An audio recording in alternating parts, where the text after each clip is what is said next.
In front, Pat Landrum, Molly Conrad with you until 2 o'clock. Hope everyone's having a good start to your Friday. It looks like it's going to be potentially a stormy night here in central Alabama. Be weather aware. I know many folks will be out at high school football stadiums across the state of Alabama as the playoffs actually got underway last night here in Metro Birmingham as Mortimer Jordan took on Mountain Brook, as Mountain Brook got the first round win last night in 6A. So we'll talk to Kyle Parmley later in the program about the rest of the docket. Just in about 15 minutes from now, Danny Kanell, one of the all-time favorite guests on this radio show, he will join us to talk about this weekend's college football action, along with the college football playoff rankings. Wimp Sanderson in his customary 10:30 spot as we get a blue plate from him. Mike Rodak, Bama 247. Previews, yes, there is a game going on at Bryant-Denny Stadium. So much talk this week in this state has been about what's going on at Auburn, but Alabama's got a big game against LSU coming up tomorrow night. We'll get some thoughts by Mike Rodak. Later on in the show, one of the top games in the country is happening in Lubbock, Texas, between Texas Tech and BYU. Our friend from Salt Lake City who hosts a BYU podcast, Jake Hatch, he also does morning sports talk radio there in Salt Lake City. He will join the show in the 12 o'clock hour, and as I mentioned before, we'll have Kyle Parmley. So you're going to be getting on a plane here in just a little while. You'll be heading to balmy Houston, Texas. Yeah, it's going to be 86 degrees. 86 degrees tomorrow with not a stitch of clouds in the sky. It'll be fine. It's a wonderful stadium. Hey, did you see the big news that they're going to do something at Rice Stadium? Yeah, they're going to knock down the upper deck. Going to be, what, about 30,000 is going to be the new attendance? Yep. Unfortunately, it will not be ready by this weekend. No? No. Oh, no. That's disappointing. No. We got some good crews, but that schedule cannot be moved up. But, yeah, it's going to be 86. And I saw where one of the days next week there in Houston, the high is 58. Oh, okay. So glad that we're catching the last bit of sweltering weather. Yeah. That turf down there, everybody's like, 86. It's not. Well, okay, whatever. It'll be 92. Last night, Auburn basketball got a win over Merrimack. Not that that was a big surprise, 95-57. But Keyshawn Hall, the big addition out of the transfer portal this year for the Auburn Tigers. He had 25 points, 14 rebounds, his first double-double as an Auburn Tiger. The 6'7" UCF transfer now. He had 28 points on Monday, 25 points last night. So that's a really nice start for a guy out of the transfer portal. This looks like an Auburn team that's going. They have enough scores and guys that can shoot the ball. I don't think that's going to be an issue. I think the biggest issue and the biggest concern, and Bruce Pearl knew it before he announced his retirement, was getting stops and defensively compared to what you've seen at least the last couple of seasons with veteran guys like your Denver Jones and of course Janai and others that could D you up. Maybe that's going to be a work in progress. So you better bring your shooting shoes every single night you hit the arena. Auburn will host Wofford coming up on Tuesday night. Meanwhile, Alabama, they play tomorrow in Madison Square Garden against number 5 St. John's. The Red Storm, they're a 6.5-point favorite over the Tide. St. John's is number 5 in this week's poll. The Tide last year, went back and looked. They were an underdog in 9 games last year, just 9 throughout the whole season. And they covered 5 of the 9 games in which they were underdogs. You got an early play? I do not. All right. Not early basketball season, no. I did play Arizona the other night. I took them in the points, and they won straight up. So I was happy with that. But no, I do not have a play on this one. But point spread's currently 6.5. You got a little time. You start doing your scout. There's a lot of basketball games, Pat. I don't know if you ever noticed. They play a lot of them. Yeah, there's a lot on the docket. A lot of opportunities. I think the safe play is probably St. John's, for being honest. They're pretty good. St. John's, that's the automatic cover. So St. John's in the touchdown? Just based on the reading and listening that I've done this week with St. Yeah, they're a little longer, better defensively, a little more experience. Kind of like a few years ago when Patrick Ewing was coaching Georgetown and they were so bad and you could still take money line for other team during that however many, it was awful, losing streak that they had. Yes. Yeah. Yeah. And then Vegas caught on and they just stopped offering it. Yeah. Good times. It was good times last night for South Florida and Alex Golish. My goodness gracious. Their team had 14 points before the offense even stepped foot on the field. That was impressive. 14-0 before the offense ever got on the field. They had a pick six, a fumble recovery for a touchdown. Byron Brown, man, he had a game. 348 total yards last night, 3 touchdowns, 2 defensive touchdowns, as we mentioned. The Bulls now 7-2, 4-1. So Golish's name, I think, is going to continue to be bannered back and forth potentially for that Arkansas job. Now there's a 3-way tie in the American with Memphis and North Texas. They're all a half game behind Navy, but a big one tonight in Memphis as Memphis and Tulane. They do battle there at the Liberty Bowl. Georgia Southern over App State last night, 25-23. So we've got a trio of games. As I mentioned, the Tulane-Memphis game, Houston at UCF, Scott Frost and his Golden Knights. They're, 4-4 on the season. It's pretty good. But they're 1-4, though, in the Big 12. They're taking on Houston. Houston 7-2, 4-2 in the Big 12. Yeah, Houston's gotten better. You knew that they would once Woodley Fritz got there. It took him a second to get it going, but he's been able to get players, and he has resources. Houston, they got big pockets. 8 o'clock tonight, Big Ten game, Northwestern and USC out west. USC's a 14.5-point favorite in that one against Northwestern. Northwestern 5-3, 3-2 in the Big Ten. Meanwhile, USC 6-2, 4-1 in the Big Ten. A lot of rumors nationally about Lincoln Riley. Don't know if they're legitimate or not, but apparently maybe his agent has decided he's going to float his name and see if there's anything out there. With those guys and nowadays, I think that not that it usually didn't happen, but you probably get more of that activity now with just the volatility, and you don't know how long you have at certain spots, and you got to be looking ahead at maybe the next jump. And for some, that first big contract. For others, that contract that's going to ride you into the sunset with your family and take you to Rosemary Beach.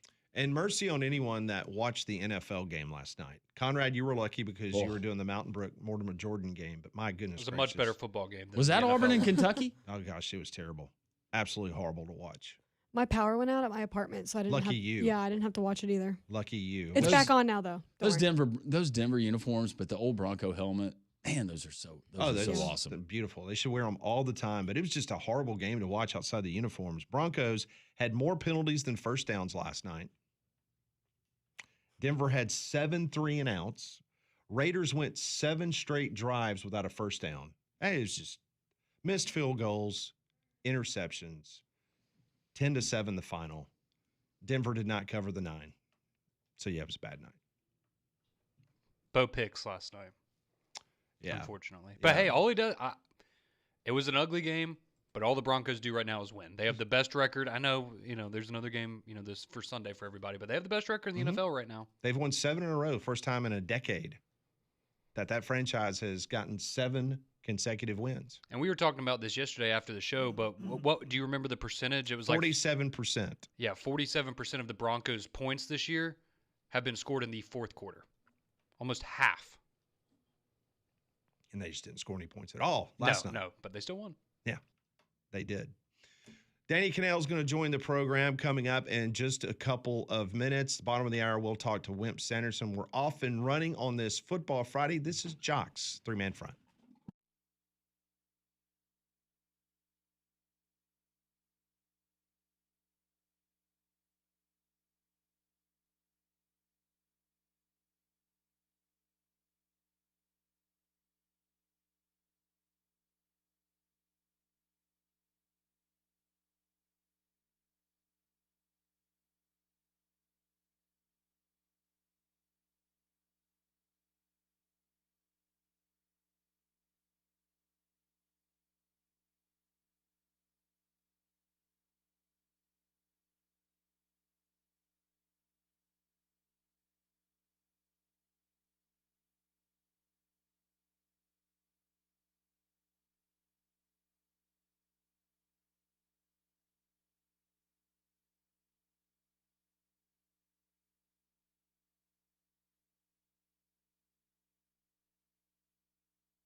10-12 on this Football Friday.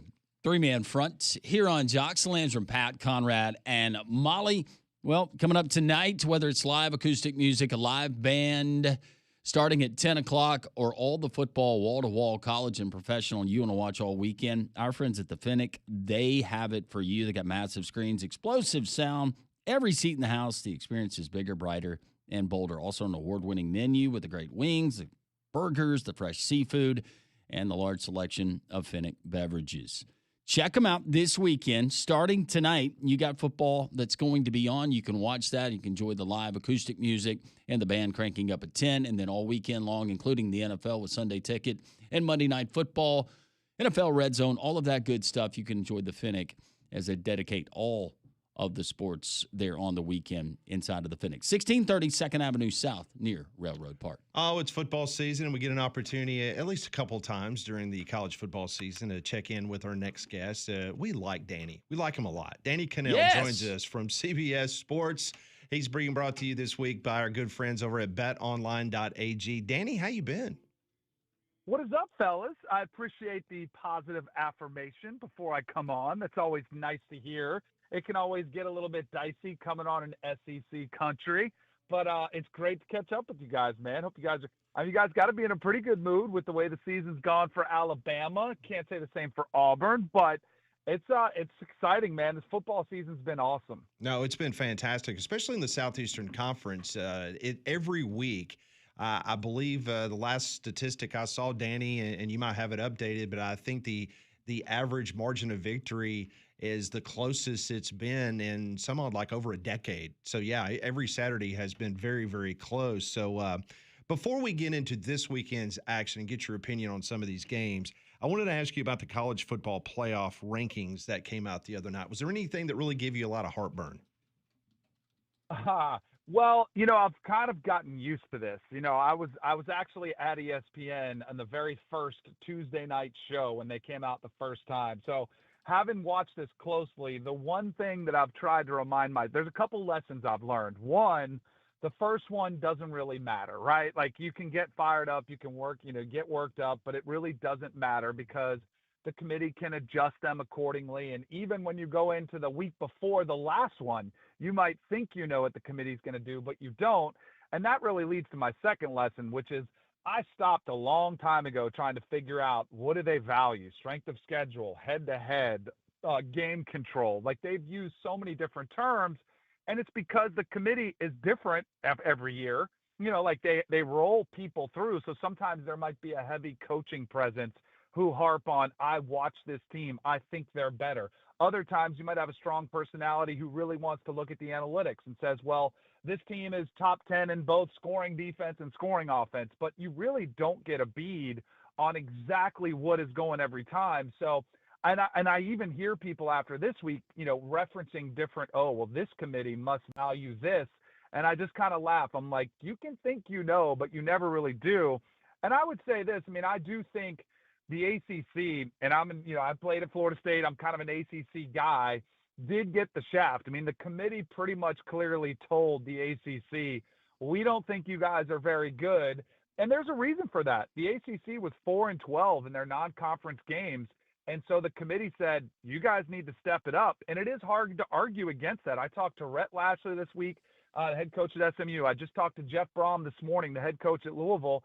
And they were kind of like, yeah, we have to win some of those games. So they had opportunities, came up short, and it looks like they're going to be a one big league, but you never know how this thing could shake out at the end of the season. Last year, it didn't look like the ACC looked like a one bid league, and then all of a sudden a 9-3 Clemson upsets SMU and it becomes a two bid league. So there's still hope for that. But I think the fact that the highest ranked team was Virginia at 14 pretty much told you what the committee thought of the ACC. Danny, if you want to share anything from those conversations that you had with Coach Brom or Coach Lashley, feel free to here on the show, as their names have come up on several hot boards and also. I bet they did. Yeah. I bet they did. Well, the one thing is with Rhett Lashley, he just inked that, extension with SMU. So, and I know some of these extensions, sometimes, I don't get too much in the details of them. I know there's still probably some out that would just be really, really expensive. But when Rhett Lashley says he talked to his wife and his family, and he's happy in Dallas. And I'm pretty sure he just bought like a $12 million house there in Highland Park. I believe him when he says he wants to stay there. And Jeff Brom's a unique situation because he's another one who played at Louisville. I mean, like, that's his home. So I do think they're going to be pretty hard to pry away from where they are. And that's always the intriguing thing, because every single fan base, whether it's Florida, LSU, Auburn, like, you name it, everyone at Penn State, they think they're going to get their guy. Like, I think Penn State was like, we're going to go get Kirk Cinetti, or we're going to get Matt Rule. Both of those guys are pretty secure at their places with brand new contracts. So you better have sort of a backup plan ready to go, or else you find yourself kind of like Florida was before they hired Billy Napier, who was probably their fourth or fifth choice. And then it's like, uh-oh, I hope this works out. So it's always a dicey proposition when you just think you've got your guy, and then all of a sudden you don't have your guy, and then you're kind of scrambling. Danny Kanell joins us for a few more minutes from CBS Sports. Check out betonline.ag for updated college football playoff, Heisman, and college football Week 11 lines. So let's go there. Let's start off with Alabama. They are hosting LSU, and it's kind of odd, Danny, because this week on this program we have spent more time talking about what potentially could happen at Auburn as opposed to typically a very huge game in the SEC between Alabama and LSU. Alabama currently around a 10-point favorite. Boy, this weekend slate of games is kind of like what could have been. And at least in Alabama, LSU, you guys have Alabama, who's still in the mix, but it's like, oh, LSU was supposed to be an SEC title contender. Alabama or Clemson, Florida State, another game, what could have been. Penn State's playing Indiana, what could have been. So many disappointments. And I really do feel like Alabama should be pretty comfortable in this game.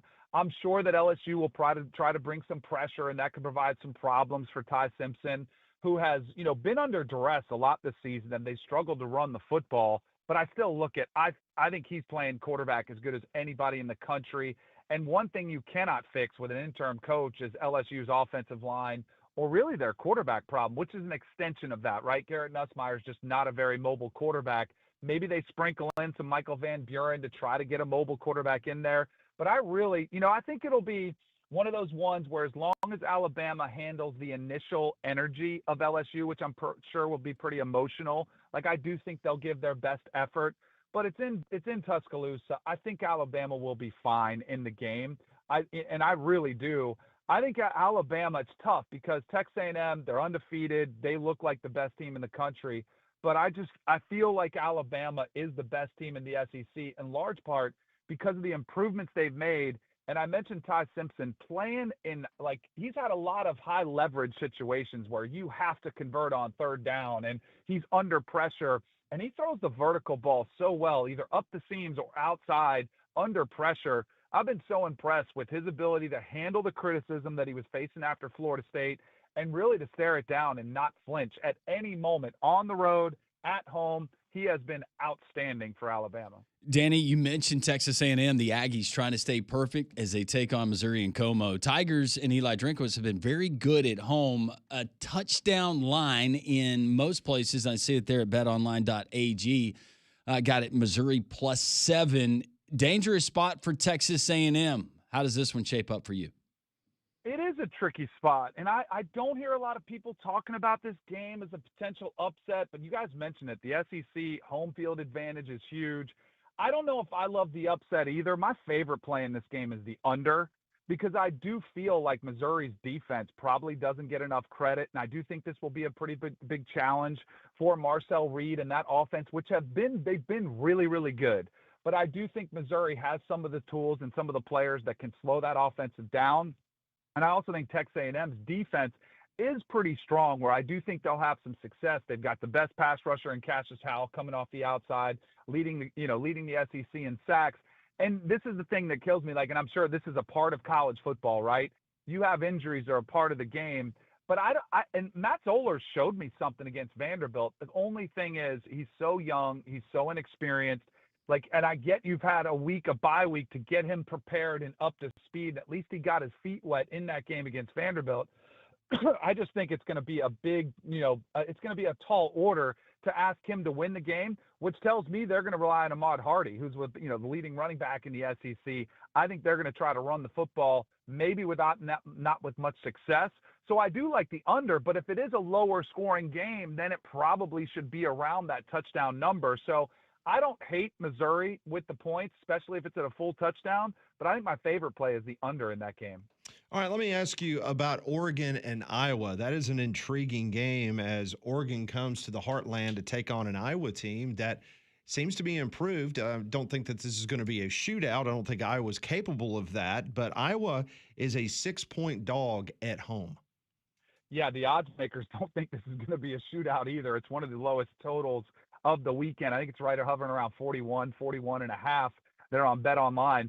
But I'm call me crazy. It feels like people are kind of, the committee was down on Oregon. They came in ranked lower than they were in the AP. I saw Kirk Herbstreit yesterday on Pat McAfee saying he thinks Iowa's going to win the game outright. Call me crazy. I think Oregon is still a really good football team. Yes, they struggled against Wisconsin, who's awful, and it was Dante Moore's worst game, but the conditions were really bad. And the week before that against Rutgers, again, it's not a great opponent. They put up 750 yards of total offense, including rushing for 400. I still think Oregon has some weapons. And while Iowa is a great story and it is a tough place to play at Kinnick, I just feel like Oregon has more talent, and I think it'll come to the forefront. And I think one of the strengths of their defense is the interior. They have a defensive tackle named Amari Washington. They also have Bear Alexander, who I'm sure SEC fans are familiar, started his career at Georgia, then went to USC. He's actually been playing better for the Ducks. I think they'll be able to at least slow down Iowa's rushing attack. And as much as I like Mark Gronowski coming into the season, he'd won multiple national championships at the FCS level. He had been the player of the year at that level. He just really hasn't impressed me much with his ability to throw the football. And he's a good runner, but he's not too dynamic. It's not like you have to defend Lamar Jackson. So I think Oregon will have some success. I actually like laying the points with Oregon. It's only, 6.5. As long as it's under that touchdown, I think Oregon will pull away late. And I do kind of lean the under. I just, the cold atmosphere, home field, might be a slow start. But I do think this is one where Oregon kind of flexes its muscles a little bit. And I know Dan Lanning's had a ton of motivation by, Kirk Herbstreit picking them to get beat. The committee comes out and says they're not as high as we think. And also Phil Parker, the defensive coordinator, did make some comments about how well funded Oregon was. And the last time a coach did that, Mike Gundy said something about Oregon's roster, how much they had spent on it. Man, Dan Lanning opened up the can of whoop what on them. So I kind of like Oregon in that spot. All right, Danny, Kalani Sitake, he just keeps doing it, right? BYU taking on Texas Tech in Lubbock. One former coach called it Baghdad, but Texas Tech, 10-point favorite at home against Sitake and the Cougars. It's really tempting to take BYU in this spot. What do you see? I'm kind of with you. Now, I've been back in BYU for probably 3 or 4 weeks, and I don't want to get off the train. I kind of have to see them proven wrong. They've been proving the odds makers and anybody who's criticized them, they've been a spread cover machine. They've been doing awesome, and not only covering spreads, but winning the game outright. And at double digits, man, that's a lot of points. And I like Texas Tech a lot. But Baron Morton has been, banged up. He's back in the lineup, but he's faced concussions and he's faced other injuries this year. I don't know how healthy he is. And BYU's running back, LJ Martin, is back healthy. He's a guy who is absolutely a beast. I think they're going to try to establish the run, keep it away from Texas Tech's offense. So I do lean towards BYU in those 10 points in this matchup. That is Danny Kanell. Danny, always great to catch up with you. And as always, you can go to betonline.ag for updated college football playoff, Heisman, college football week 11 lines. I hope you'll come back very soon, Danny. Always great to catch up. Thanks, Danny. I appreciate you guys. Thanks so much for getting me out quick, too. I'm in Ocala, Florida. Just perfect timing. That's perfect. Perfect timing. Ocala, Florida. He's at a state championship swim meet. Is he? Oh, really? is he? Yeah, his daughter is competing in the state championship swim meet. Look at that. Oh, See, we cool. have a heart here at Three Man Front. Yep. Can we get live results? Can you find that, Molly? Can you find that? I can see what I can find. All right. I want to see how the Kanell kid's doing. Well, you don't want to get caught in the cold, so schedule your system checkup now from a Train comfort specialist. Train has been recognized for 11 consecutive years as America's most trusted HVAC brand and our exclusive home comfort partners here at Jock. So go and visit train.com to find a comfort specialist near you. All right, we got blue plates straight ahead. We've got Coach Wimp Sanderson joining the program next.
We'll catch up with Coach Wimp Sanderson coming up momentarily. Always brought to you by Crane Works. It's a Football Friday on Jocks. Appreciate Danny Kanell getting things started on the festivities here on the Friday edition. If you got a dangerous tree leaning over your house and it's going to be very windy and stormy this weekend, or maybe some branches are blocking your view from your house, you need to call Golston Tree Service, 205-337-4443. Golston's licensed pros. They handle everything from trimming and pruning to full tree removals. They're fast, they're safe, they're affordable. Don't wait until that next storm causes all this damage around your house. Call Golston Tree Service. And don't forget, if something happens over this weekend, they have 24-hour emergency tree service. So call them, 205-337-4443. So when it comes to your trees, don't risk it. Call Golston Tree Service. Are you surprised by anything that Danny Kanell just told us when we went through just kind of the summary of what we've seen so far from the conferences and how they rank? From what I could tell without him specifically saying it, I think that he certainly recognizes what the SEC is doing versus some of the other conferences. And he also recognizes that his home conference, the ACC, is in deep trouble. Is not well. No. It's a sick conference when it comes to football. Very much so. And relevance. And if it's not careful, it'll get that way in basketball. Yeah, they're hoping for a big rebound, no pun intended, this year from the ACC. For sure. Yeah.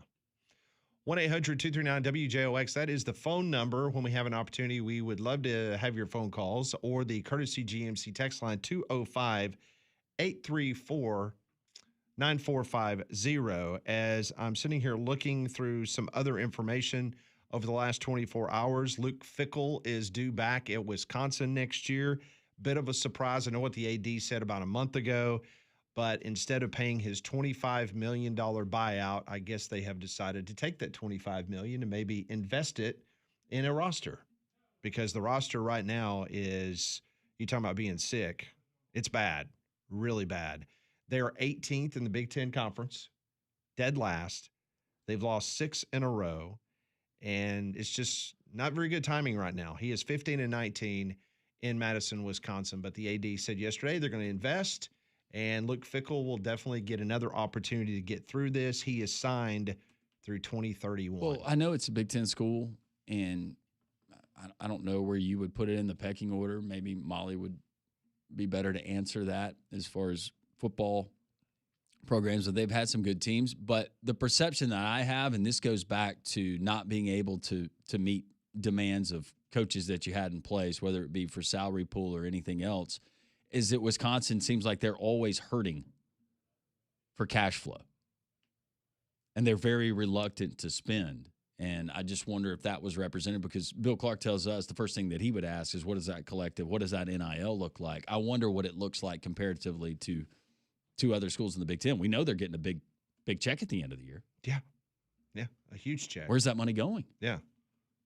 So, yeah, it's a great question. I mean, when you look at Luke Fickell, what he was able to do, got Cincinnati in the college football playoff. Of course, they got beat by Alabama in Arlington, but he just has not lived up to the expectations.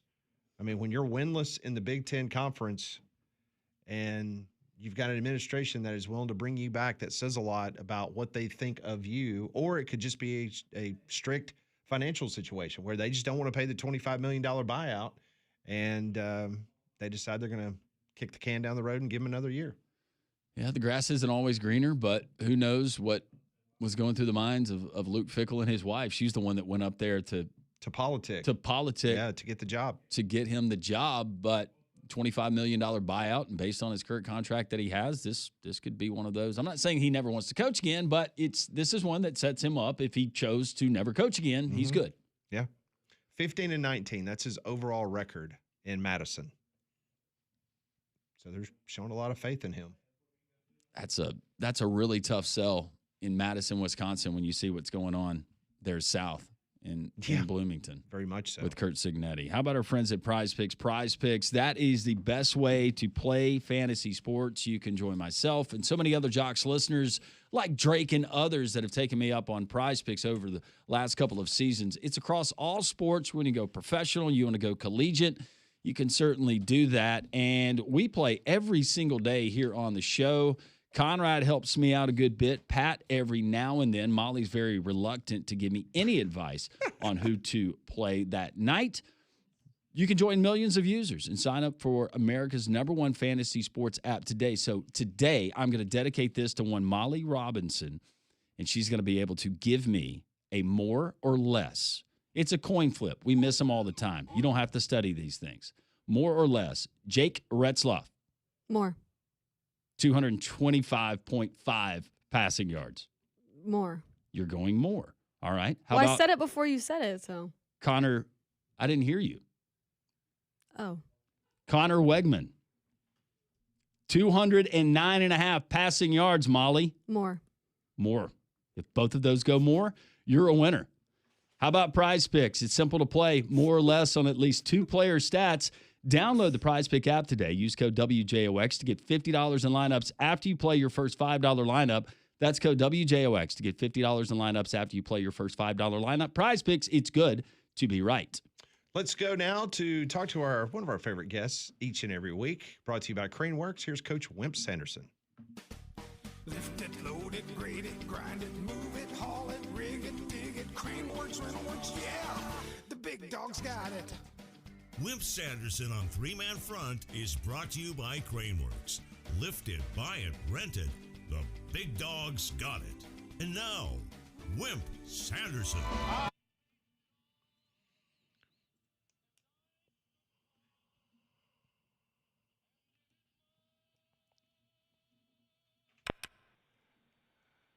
Coach Wimp Sanderson joins us every Friday here, brought to you by Crane Works. Coach, this is the first opportunity we've had to talk with you since, I guess, the guillotine fell on Hugh Freeze over the weekend. Not that that probably shocked you in the least.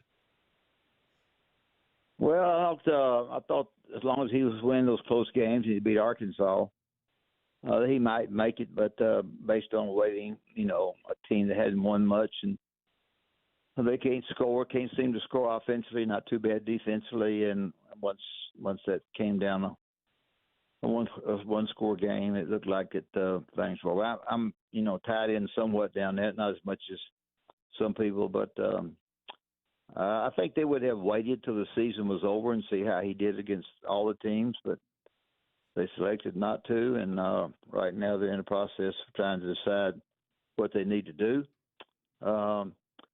I told both of you men. You everybody say Goobers. Go ahead. You call us Goobers all the time. I That's told fine. both. Go ahead, Landrum's a Goober because he's always got some kind of crap going on. But I told you that Lane Kiffin was going to stay at Ole Miss. Y'all had him at Florida. Y'all had him at LSU. Y'all had him everywhere. He's going to stay at Ole Miss. Okay. Athletic director selected at LSU is Verge. Let me put it, maybe. I don't know how that's going to go. We'll see how. I think that ran him off there. I don't think he was going to start with, but that ran him off there. Auburn, 4 teams in the league, 4 out of 16 teams looking for coaches. I don't know exactly what Auburn's going to do. Here's what I think they're going to do. I've talked with the powers that be. I think the athletic director will get him a couple of guys that he likes. I like the guy from Northwestern who got fired. I think he's terrific. Pat Fitzgerald. They won't consider Pat, but I think he's good. Nobody mentions his name. They'll get it down to about 2, maybe 3 people that they like. He likes as athletic director who interviews them a little bit easier without the media knowing it. And then he will call the 2 or 3 people that on each committee and have money and ask them their opinion and as to whether they like this guy versus this guy or does it matter, and then he will select from there. I don't know if it'd be the guy from Arizona State. A lot of talk is about the Tulane coach. He needs to put a good whipping on Memphis in order to continue to be one of the candidates, but he was at Troy and did a good job there, and so everybody's looking for him. So I don't really, as far as me being able, if I could do the exact answer, I'd tell you. I don't know the exact answer. I don't know exactly what they're going to do. I think Tulane coach probably is, if you want to call a leader, probably a little bit of a leader in the thing, and I think a lot of the interviews will be somewhat with the athletic director, with John Cohen, maybe a little bit on the phone, maybe some personal, trying to keep it away from the media. So I don't know what that is, but that's what I think. How attractive is that job compared to the other schools in the SEC? No, the best job if you got a personality guy is Arkansas. Money wise. The money in that part of Arkansas, from the chickens all the way to Walmart and everything else, if you go in there and you have a personality to draw their money and can win a game or 2 early, is a lot of money versus. I know LSU's the best job if you just look at them. Florida's a job that's a little bit hyped up, a little bit too high, and never has been. It was good with Steve, but it's a little bit too hyped up. I think it's good name. I won't say bad job. Good name, fair job. Not as good as y'all think or as I think. LSU is good. They need to get a name in there. If LSU kids come in there and play harder because they're happier, they'll probably give Alabama a better game. I don't think they'll beat Alabama.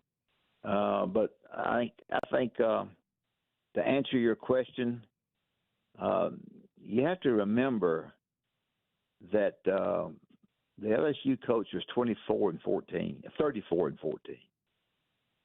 So what happened to if he had been 34 and 14 and had Lane Kiffin's personality, he'd have kept his job. Mm-hmm. But his personality got him fired. He's 34 and 14. He's hacked off the press, which it's okay to hack off the press. You can do that. But if you want to criticize whatever you want to criticize, you know, and I know you got to criticize it in the right way. When I criticize you two guys and y'all criticize me, I kind of criticize you in the right way. I criticize you, but I don't. Now, if I was coaching you, I would criticize you different. Right. So, but since I'm not coaching yet, so you got to criticize. I think that's the real key. Everybody's going to hang up and say, that's right. I'm giving you some good points. If you're Lane Kiffin and beat anybody, he's not going to Auburn, and he's going to stay at Ole Miss. If I'm wrong, then you call me up and get me. He's not going. But he's got the personality. He's done a good job. He's gotten close. He hadn't torn it up, but he's. If he says that money is not a factor, I'm jumping everywhere. If money's not a factor, then certainly that has something to do with him not going there. So I don't know what else I can tell you guys that is interesting, but I haven't told you who I think the Auburn coach is going to be. A guy from Tulane probably leads. A guy from Arizona State who nobody knows. Let's scratch your heads. Outside of that, I don't really know. Coach, do you anticipate that this will be a process that will take us into the early part of December in regards to when Auburn would make it known who that candidate is? I think it'll take us to the last part of November. Okay. I think it'll take us because of recruiting and so forth. I think it'll take us, Thanksgiving's down the line here for long, and I don't think it'll be that long. I don't think it'll be till December. John Hazenak Cohen, who was in Tuscaloosa when I was coaching and came to my games, and I know real well. He's trying to, go through it. He's probably been going through it for a good while because the anticipation of he and them not being able to score was a killer for me. You can't score. And I heard Danny Kanell talk about, the running game crap. I'll jump over to Alabama. The coach of Alabama was always throwing more than he's running. And the running game's not as good. So what? I jumped. So what? It's no big deal. Throw it. I would say to answer that question, it'll be the last part of the month. Not sure. What else?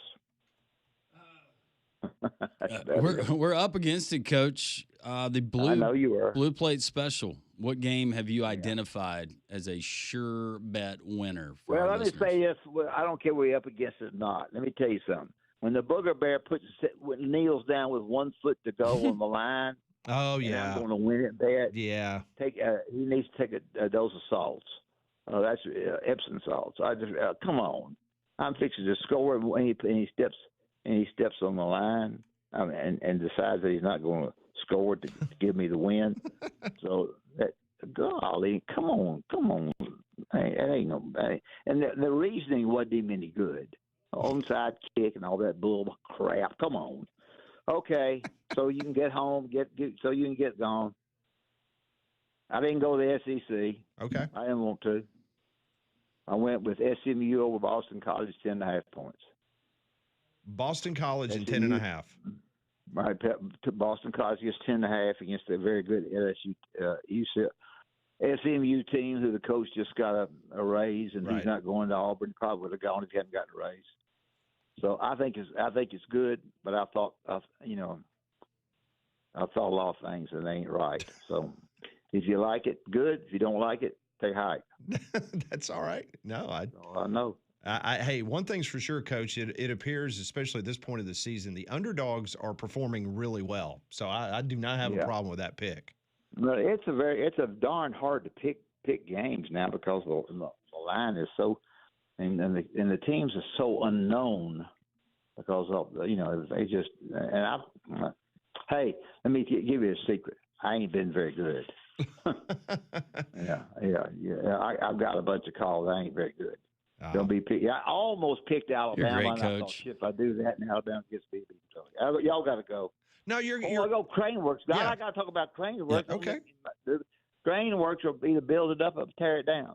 And Crane Works, get on craneworks.com and take a look, and they'll do a great job for you. Anything you want, rental works. If you want to rent something, they'll bring an operator with a piece of the material that you want to rent, and they will do everything they possibly can to walk you through it. So rental works and Crane Works, David, down to terrific. If you want to go to Wasteworks will tear up all that junk you got and get rid of it. So Crane Works, rental works, Wasteworks, and me. I'm kind of Wasteworks myself. No, not at But all. I wasted y'all's time. No, you All didn't. right, No, you later. didn't. Hey, we'll All see right. you. Thanks. Bye. All right, catch you later. Bye. All right, see you. Hi, Coach. Coach Wimp Sanderson joined us courtesy of Craneworks on the Higginbotham Hotline. You deserve solutions that are built for you. Higginbotham's your one-source solution for insurance, financial, and HR services. Some of your texts here on this Football Friday, top of the hour. We got Mike Rodak talking Alabama, LSU, all of that as we continue here on Three Man Front.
Always appreciate Wimp Sanderson joining us each and every Friday, brought to you by Crane Works here on Three Man Front.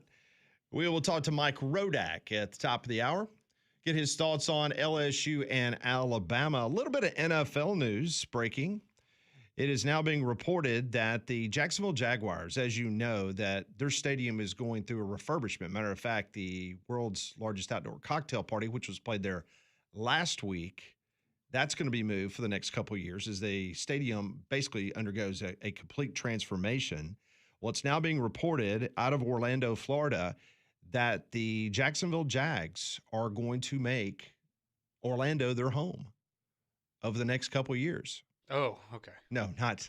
Whoa. No. It's a big change. No, they will play their 2027 home games in Orlando. It is pending league approval. So, I'm just glad they're moving somewhere where the owner will still be able to dock his yacht, because that would have been really difficult for him, I imagine. The Kismet. Yeah. Beautiful vessel. so pretty good. It is. The 2027 home schedule for the Jags include the Buccaneers and Dolphins. Oh, that'll be fun. How about that? So the Orlando Jags next year Okay. in the NFL. Kinda We has deal a- with it for a year. I still call the Chargers San Diego. But what are they going to? Well, no, the UFL team is playing at the soccer stadium, right? Think so. Yeah. I just hate that our buddy Ryan Hennessy moved back only because of the Jacksonville Jaguars, and now they're leaving him. That's gonna one be tough for him. stadium I've never been to. I've been to Jacksonville, just never been to a game there. I'm gonna be honest. Like Jacksonville's just never one of those places that. Hey, we got to go there. You don't want to go vacation? I mean, if you're going to Florida, I feel like Jacksonville's pretty far down on the list of You're so stuck up. places I'm gonna go. What's wrong with Duval County? When's the last time you went to Jacksonville? That's not the point. I'm talking about you right now. We're not talking about me. Okay, exactly. No, I can kind of see where you're coming from. Yeah, I mean, I'm sure You it's have other nice, but- options. We're spoiled here with the Alabama Gulf Coast. And then Orlando would be a spot. I'm trying to think of the other places. But yeah, Jacksonville is kind of one of those, hey, if we're riding through, then we'll stop. And Yes, I'm with you. Yeah. Some really good golf courses there. Oh, I'm sure they're great. Ponte Vedra. top of the line. Yep. So what'd you think of the blue plate? Boston College, 10.5? Ooh. Wait, he took Boston College to cover? I thought he was taking SMU. I thought he said Boston College. Oh, then I'm not We probably need to clarify. as yeah. big of a fan Just of that. listen pick back to then. the podcast. Well, I'm just saying that because if he picked Boston College, I'm not as big Maybe of I a had in fan. my mind that because the underdogs have been covering a lot. I'll go Yeah. back and listen. So But maybe he did take SMU. And SMU Rhett Lashley just signed a big contract. Yeah. Maybe I misheard it. But he signed the contract, then got the big win over Miami. So maybe that's not a distraction for him. Week after, now that it's settled Oh, it's the down. week after. Okay. Now he's got his first direct I deposit. was about to say the signing bonus hit. Yeah, please make sure and clarify that before I take all this money out of my 401k Yeah, don't do that. on Boston College. I need to know for sure. Need to know what's happening. Well, Arkansas is still searching for a coach, apparently. It's SMU. He took SMU minus 10.5. My apologies. I'm glad you figured that out. I was about to say, I know it's been a rough stretch for Coach, but man, it's bad if you're banking on Boston College to cover that. It's like What do you kinda think like about rock bottom. Wimp saying that Arkansas because of the money? Great job. The chicken money. Yep. The chicken money and the Walmart money. If they're going to commit to football like they are basketball, then yeah. If they're going to do that. I go get Alex Golish. Yeah. So make his wife happy. What's the origin of the name Juracek? It's got to be Eastern European, I would think. Yeah. It's definitely Russian. Don't look it up. Definitely Russian. All right, Mike Rodak. That's another Eastern European name, right? Rodak? Sure. Or maybe that's Scandinavian. You know what? Let's Mike will ask just him. tell us. Yeah, he'll tell us. All right, he's next. We'll talk a little Alabama LSU on Three Man Front.